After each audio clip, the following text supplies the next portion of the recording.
میرے نبی پاک علیہ السلام نے فرمایا جو رب سے نہ ڈرے پھر وہ سب سے ڈرتا ہے، اور فرمایا جو رب سے ڈر جائے اللہ مخلوق کا خوف اس کے دل سے نکال دیا کرتا ہے۔ یہ رب سے نہیں ڈرا تو یہ سب سے ڈرا ہے، اگر رب سے ڈرتا تو کسی سے نہ ڈرتا۔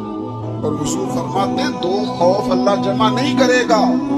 تم اگر بے خوف زندگی گزارنا چاہتے ہو نا دنیا میں تو ایک خوف پیدا کر لو، وہ رب کا خوف ہے، بے خوف ہو جاؤ۔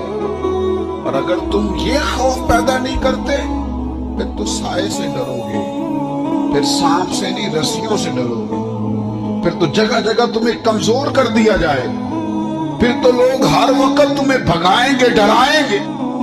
ایک خوف پیدا کر لو اللہ کا، پھر دوسرا کوئی خوف قریب نہیں آئے گا۔ اور ایک معنی میں اور کہا اللہ دو خوف جمع نہیں کرے گا۔ حضور فرماتے ہیں تو دنیا میں رب سے ڈر جا، قیامت میں تجھے نہیں ڈرائے گا، اور اگر تو دنیا میں نہیں نہ ڈرے گا پھر تو قیامت میں ڈرایا جائے۔